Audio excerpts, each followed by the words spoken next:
शांति। आज हम श्रीमद् भगवद गीता के बारे में जानेंगे। श्रीमद् भगवद गीता आत्मा का ज्ञान, जीवन का समाधान। भगवान शिव द्वारा दिया गया अर्जुन को उपदेश है। जीवन को कैसे जिया जाए? जीवन में आई हुई हर समस्या का कैसे समाधान स्वरूप बना जाए? तो श्रीमद् भगवद गीता जीवन जीने की कला सिखाता है। तो आज हम अध्याय 1 आरंभ करते हैं। अध्याय 1 विषाद से विश्वास तक, जब आत्मा हार से जागरण की ओर बढ़ती है। ओम शांति। श्रीमद् भगवद गीता का यह अध्याय उस दिव्य क्षण को प्रकट करता है जब भगवान आत्मा को उसके असली स्वरूप का बोध कराते हैं। यह अध्याय केवल अर्जुन के विषाद की कथा नहीं है, बल्कि हर उस आत्मा की झलक है जो जीवन के संघर्ष में हार मान लेती है और फिर भीतर से जगने लगती है। भगवान शिव आत्मा को यह स्मरण कराते हैं कि जब वह अपने दुख, भय और उलझनों से परे जाती है, तभी उसकी असली शक्ति प्रकट होती है। जब जीवन के युद्ध में आत्मा थक जाती है, भ्रमित हो जाती है, तब परमात्मा उसके सामने खड़े होकर के कहते हैं, तू यह शरीर नहीं, तू आत्मा है। यही ज्ञान विषाद को समाप्त कर देता है, क्योंकि अज्ञानता ही हर पीड़ा का मूल कारण है। जब आत्मा अपने स्वरूप को पहचान लेती है, तो संघर्ष भी साधना बन जाता है और पीड़ा भी शिक्षा में बदल जाती है। भगवान कहते हैं, हे आत्मन, तू न कभी जन्मी थी, न कभी मरेगी। जैसे मनुष्य वस्त्र बदलता है, वैसे आत्मा केवल देह बदलती है। तू सदा अजर, अमर, अविनाशी और ज्योतिर्मय है। यह वाणी हर आत्मा को शक्ति देती है कि चाहे परिस्थिति कैसी भी हो, सत्य यह है कि आत्मा का कोई शत्रु नहीं, कोई मित्र नहीं। यह पहचान ही जीवन की सबसे बड़ी विजय है। जीवन के युद्ध में अर्जुन की तरह हर मनुष्य एक क्षण आता है जब वह कहता है, मैं नहीं कर सकता, और उसी क्षण परमात्मा कहते हैं, तू कर सकता है, क्योंकि मैं तेरे साथ हूँ। यही वह पल है जब दुख विश्वास में बदलता है, जब आत्मा अपने कर्म को ईश्वर को समर्पित करती है, तब उसका भय समाप्त हो जाता है। कर्म बंधन नहीं रह जाता, वह उपासना बन जाता है। भगवान आत्मा को सिखाते हैं कि कर्म करते हुए भी मन को स्थिर रखना ही योग है। युद्ध का अर्थ केवल बाहरी नहीं, बल्कि भीतर चलने वाला मनोयुद्ध है। जब मन इंद्रियों का दास बनता है, तो भ्रम पैदा होता है। जब मन आत्मा का सेवक बनता है, तो विजय मिलती है। सच्चा योग यही है, कर्म में रहते हुए भी स्मृति में परमात्मा का संग। अर्जुन का विषाद हर आत्मा की कहानी है। और भगवान का उपदेश हर आत्मा का समाधान। जब मनुष्य अपनी परिस्थिति के आगे झुकने के बजाय आत्मा की स्थिति में स्थिर हो जाता है, तब जीवन का युद्ध जीत लिया जाता है। भगवान कहते हैं, धैर्य रखो, संतुलन रखो, स्मृति में रहो। यही ज्ञान ही जीवन का समाधान है।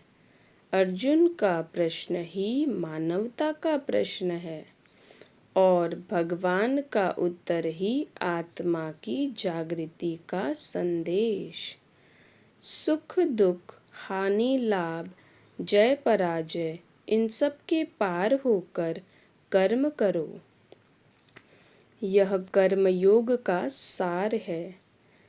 जब आत्मा यह समझ जाती है कि वह कर्ता नहीं, माध्यम है, तो कर्म बोझ नहीं रहता, आनंद बन जाता है। यही अध्याय हमें यह सिखाता है कि विषाद अंत नहीं है, बल्कि शुरुआत है। यह उस यात्रा की जहाँ आत्मा अपने सच्चे स्वरूप को पहचान लेती है और भगवान के संग कर्म करती है।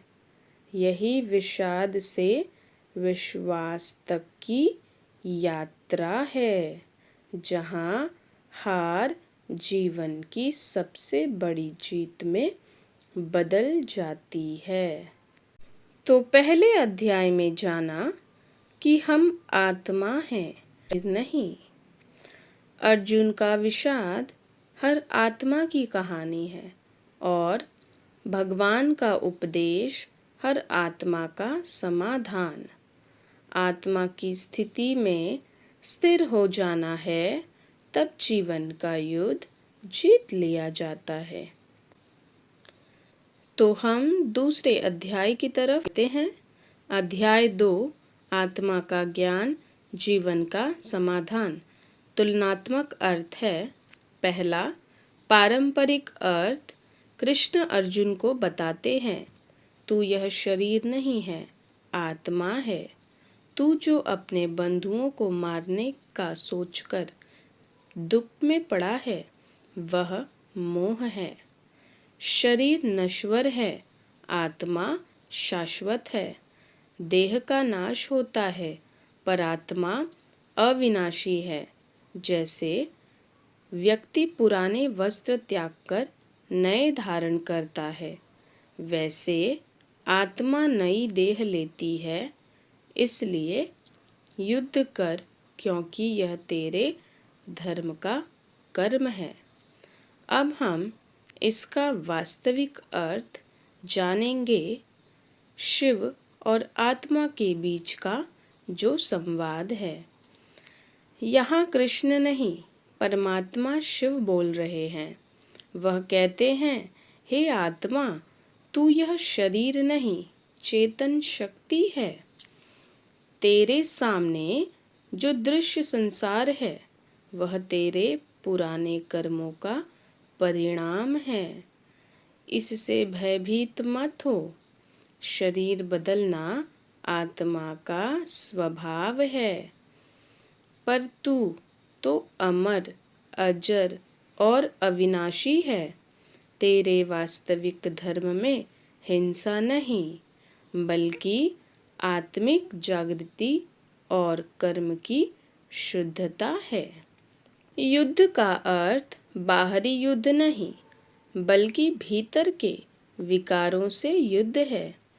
काम, क्रोध, लोभ, मोह और अहंकार से। यही आत्मा का वास्तविक धर्म युद्ध है। अगला पारंपरिक अर्थ। कृष्ण कहते हैं, मैं, तू और ये सब राजा पहले भी थे और आगे भी रहेंगे। यह पुनर्जन्म का प्रमाण माना गया है। कृष्ण यह दिखाते हैं कि आत्मा का अस्तित्व कालातीत है। अब इसका वास्तविक अर्थ समझेंगे। शिव और आत्मा के बीच का संवाद। यहाँ मैं शब्द का अर्थ कृष्ण नहीं, परमात्मा शिव है। वह कहते हैं, मैं जो अजन्मा हूँ, सदा अस्तित्व में हूँ। तुम आत्माएं भी अनादि और अविनाशी हो। मैं प्रत्येक कल्प में आता हूँ जब धर्म की हानि होती है। यह अवतरण शरीर में जन्म नहीं, बल्कि ईश्वरीय अवतरण है, जहाँ परमात्मा शिव किसी मानव माध्यम, उस समय श्री कृष्ण के माध्यम से बोलते हैं। इस प्रकार यह श्लोक पुनर्जन्म का नहीं, बल्कि परमात्मा की निराकारता का उद्घोष है। तीसरा पारंपरिक अर्थ है, कृष्ण अर्जुन सुख दुख, मान अपमान, सर्दी गर्मी को समान रूप से सहो। इनसे विचलित मत हो। युद्ध में स्थिर रहो। इसका वास्तविक अर्थ जानेंगे। शिव और आत्मा के बीच का संवाद। परमात्मा शिव आत्मा को कहते हैं, हे आत्मा, जीवन में परिस्थितियां बदलती रहेंगी। सुख और दुख, प्रशंसा और निंदा, ये सब बाहरी तापमान है। जो आत्मा अपनी स्थिति को सोल कॉन्शियस बना लेती है, वह इन सब में समान रहती है। यही स्थिर बुद्धि योग है।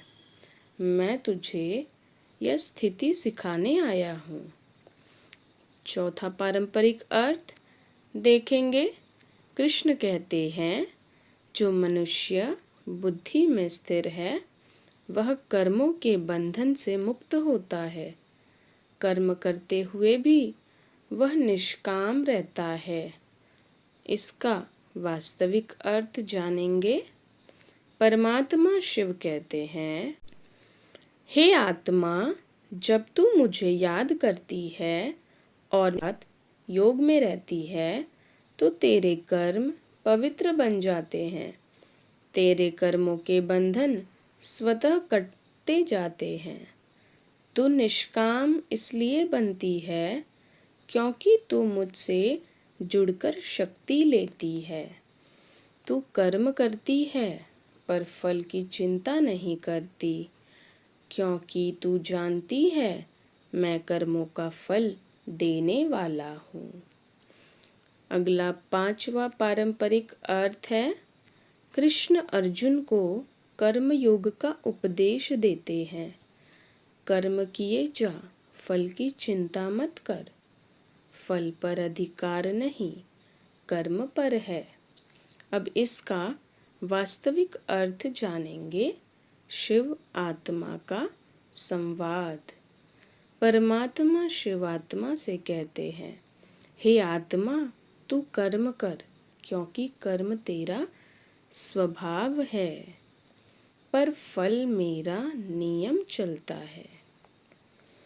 तू केवल अपने कर्म की पवित्रता पर ध्यान दे। जब तू कर्म करते हुए मुझे याद रखेगी, तो तेरे कर्म योग बन जाएंगे और तू कर्म बंधन से मुक्त हो जाएगी। यही कर्म योग है। कर्म करते हुए भी योग में रहना।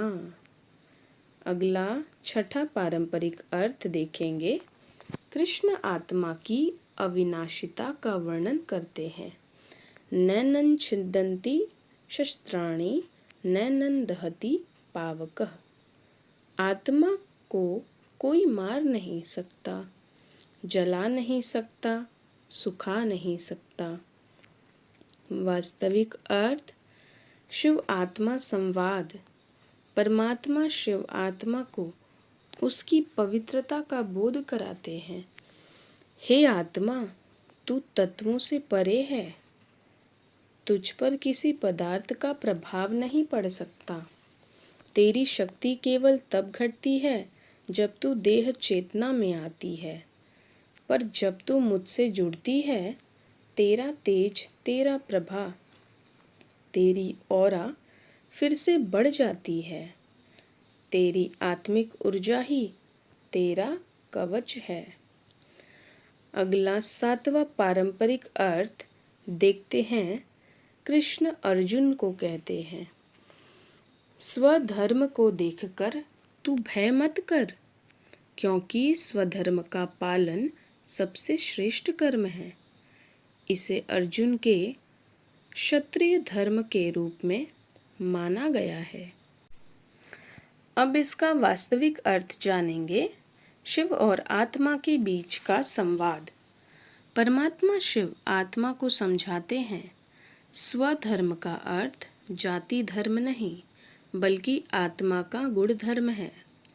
तेरा है ज्ञान, पवित्रता, प्रेम, शांति, सुख, आनंद और शक्ति। इन 7 गुणों पर से रहकर तू कर्म कर। तू चाहे किसी भूमिका में हो, पर तेरे हर कर्म में यह 7 गुण झलके। यही स्वधर्म का पालन है, यही विजय का मार्ग है। अगला 8वां पारंपरिक अर्थ। कृष्ण कहते हैं, जो फल की आसक्ति छोड़कर कर्म करता है, वही सच्चा योगी है। अब इसका वास्तविक अर्थ जानेंगे। शिव और आत्मा के बीच का जो संवाद है। परमात्मा शिव कहते हैं, जब आत्मा मुझे याद करती है और मेरे साथ योग में रहती है, तो उसकी इच्छाएं समाप्त हो जाती हैं, क्योंकि जो मुझे पा लेता है, उसको और कुछ पाने की आवश्यकता नहीं रहती। यह निष्काम कर्म की स्थिति है, जहाँ हर कर्म सेवा बन जाता है और हर भावना भक्ति। इसी के साथ हम आगे बढ़ते हैं। अब हम 9वां पारंपरिक अर्थ जानेंगे कि कृष्ण अर्जुन को प्रेरित करते हैं कि वह युद्ध करे और धर्म की रक्षा करे। अब इसका वास्तविक अर्थ जानेंगे। शिव और आत्मा के बीच के संवाद को समझेंगे। परमात्मा शिव आत्मा को प्रेरित करते हैं कि वह अपने भीतर के अंधकार से युद्ध करे। यह कोई बाहरी युद्ध नहीं, बल्कि भीतर की नकारात्मक वृत्तियों से संघर्ष है। जब आत्मा अपनी शक्ति पहचान लेती है, तो वह संसार को बदलने लगती है। यह युद्ध समाप्त नहीं करता, यह शांति की शुरुआत करता है। तो इसी के साथ अब हम अंत में निष्कर्ष पर आते हैं। गीता का वास्तविक रहस्य कृष्ण का मुख था, वाणी शिव की थी, अर्जुन का नाम था, पर श्रोता हर आत्मा थी। गीता का युद्ध क्षेत्र कुरुक्षेत्र नहीं, बल्कि मनुष्य का मन है, और उस युद्ध का उद्देश्य किसी को हराना नहीं, बल्कि स्वयं को पहचानना है। दूसरा अध्याय यहीं पर समाप्त है। अगले अध्याय की ओर बढ़ने से पहले तब तक के लिए आप सभी भाई बहनों को ओम शांति, ओम शांति, ओम शांति।